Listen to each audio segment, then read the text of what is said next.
Hey everyone, wishing you all a very happy today. তো আজকেও একটা তোমাদের কাছে কুকিং ভিডিও নিয়ে চলে এসেছি। তো আজকে বানাতে চলেছি এগ তড়কা। তো এগ তড়কা বানানোর জন্য আমি এখানে নিয়ে নিয়েছি তড়কার মিক্সড ডাল। তো তড়কার মিক্সড ডালটা নিয়ে নিয়েছি, এখানে আমি প্রায় 1 ঘন্টার মতো গরম জলে ভিজিয়ে রেখেছিলাম। এরপরে আমি এটাকে ভালো করে ক্লিন আপ করে নেব। তো ভালো করে ক্লিন আপ করার পর এটাকে আমি 2টো সিটি দিয়ে নেব। আর এইটা হচ্ছে আমি ফ্লিপকার্ট গ্রসারি থেকে পারচেস করেছি। তো এর মধ্যে প্রায় 9 রকমের ডাল আছে। তো দেখতেই পাচ্ছ আমি এখানে ডালটাকে সেদ্ধ করে নিয়েছি আর কতটা কালো কালো জল বেরিয়েছে। তো এই জলটা কিন্তু আমি একদম ইউজ করব না। তো এই জলটা ইউজ করলে কিন্তু তরকারিটার কালার একদম ব্ল্যাক ব্ল্যাক হয়ে যায়। তো চলো মশলা করে নিয়েছি, তো মশলাগুলো তোমাদেরকে দেখাই। তো এখানে নিয়ে নিয়েছি আদা রসুনের পেস্ট, পেঁয়াজ কুচি, লঙ্কা কুচি, আর নিয়ে নিয়েছি টমেটো কুচি, আর নিয়ে নিয়েছি 2টো ডিম। আর দেখতেই পাচ্ছ এখানে আমি নিয়ে নিয়েছি কসুরি মেথি। তো এই মেথি পাতা ছাড়া কিন্তু তড়কা কিন্তু একদমই অসম্পূর্ণ। তো আমি এখানে সানরাইজের কসুরি মেথি পাতা ইউজ করছি, আর তোমরা চাইলে যে কোনো ব্র্যান্ডেরই ইউজ করতে পারো, কোনো অসুবিধা নেই। তো এখানে আমি কড়াইতে তেল গরম করে দিয়ে দিলাম পেঁয়াজ কুচি। তো পেঁয়াজ কুচিটাকে একটু ভাজা ভাজা করে নিয়ে তার উপরে দিয়ে দিচ্ছি টমেটো আর কাঁচা লঙ্কা।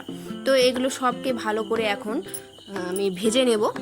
আর তার উপরে দিয়ে দিচ্ছি নুনটা দিলাম যাতে টমেটোটা কুক হয়ে যায়। আর এখানে আমি একটা গুঁড়ো মশলা রেডি করেছিলাম। তো এখানে ধনে, জিরে, শুকনো লঙ্কার গুঁড়ো, হলুদ গুঁড়ো নিয়ে নিয়েছিলাম 1 চামচ করে। তো সেটাকে আমি এখন জল দিয়ে পেস্ট করে রেখে দিচ্ছি, কারণ শুকনোটা কড়াইতে দিলে কিন্তু একদমই পুড়ে যাবে। এর উপরে আমার পেঁয়াজটা ভাজা ভাজা হয়ে গেছে। এখন আমি দিয়ে দেব আদা রসুনের পেস্ট। তো এখানে আমি আদা রসুনের পেস্টটা কিন্তু অনেকটাই করে ফেলেছি। তো এতটা আমি ইউজ করব না। তো এখানে আমি 4 চামচের মতো আদা রসুনের পেস্টটা দিয়ে দেবো।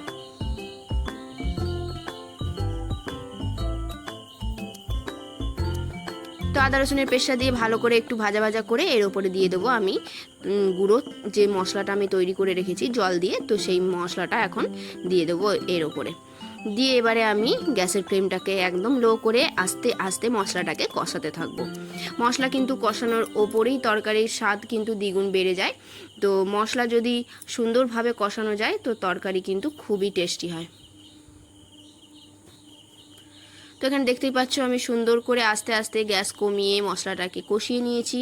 আর এখানে কষানোটা একদম পুরোপুরি সম্পূর্ণ হয়ে গেছে, ওপর থেকে কিন্তু তেলও বেরিয়ে গেছে। তো এর ওপরে আমি কি করব, 2টো ডিমকে আমি বাটিতে গুলে রেখেছি।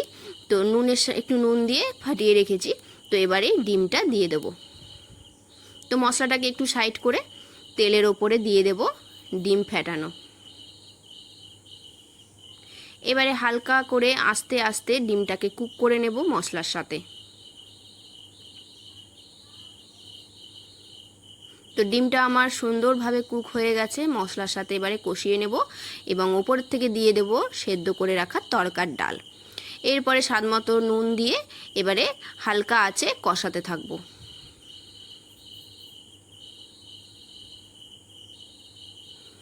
তো কষানোটা হয়ে গেছে। এর উপরে আমি ওপর থেকে গরম জল দিয়ে দেব।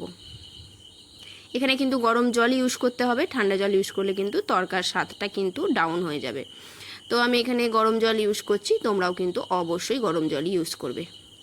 তো এখানে আমি জল দিয়ে হালকা করে নেড়ে নিচ্ছি। আর গ্যাসের ফ্লেমটা কিন্তু একদমই লো রাখতে হবে, নাহলে কিন্তু জলটা পুরো শুকনো হয়ে যাবে। এর উপরে আমি দিয়ে দিলাম সানরাইজের তড়কা মশলা। তো তড়কা মশলাটা আমার ফুরিয়ে গেছে, তো যেটুকু ছিল আমি সেটুকুই দিয়ে দিয়েছি। আর এর উপরে তোমরা চাইলে ধনেপাতা কিন্তু অবশ্যই দেবে। ধনেপাতা দিলে কিন্তু তরকার স্বাদটা অনেকটাই বেড়ে যায়। আর আমার কাছে ধনেপাতা ছিল না, তাই আমি এটা স্কিপ করে গেছি। তো আমার তরকাটা কিন্তু একদম রেডি হয়ে গেছে খাওয়ার জন্যে। তো আমি এই রকমই কনসিস্টেন্সি রেখেছি। তো তোমরা চাইলে আরেকটু ঝোল বা আরেকটু শুকনো করে নিতে পারো। আর তোমরা যারা যারা আমার ভিডিও দেখতে ভালোবাসো তারা কিন্তু আমার ভিডিও দেখে অবশ্যই লাইক কমেন্ট শেয়ার করতে ভুলবে না। আর আমার ভিডিওটা প্রথম থেকে শেষ অবধি স্কিপ না করে দেখবে। আর প্রোফাইলটাকে অবশ্যই ফলো করে দিয়ে দেবে। তো তরকার সাথে রুটি হবে না এটা তো বললে হবে না। তো চলো গরম গরম 2টো রুটি বানিয়ে ফেলি। আর তার উপরেই আমি ডিনারের প্লেটটা সাজিয়ে নেব। তো চলো এবার রুটিগুলোকে সুন্দরভাবে সেঁকে নিই। তো দেখতে পাচ্ছ রুটিগুলো একদম ফুলকো ফুলকোভাবে ফুলে উঠেছে।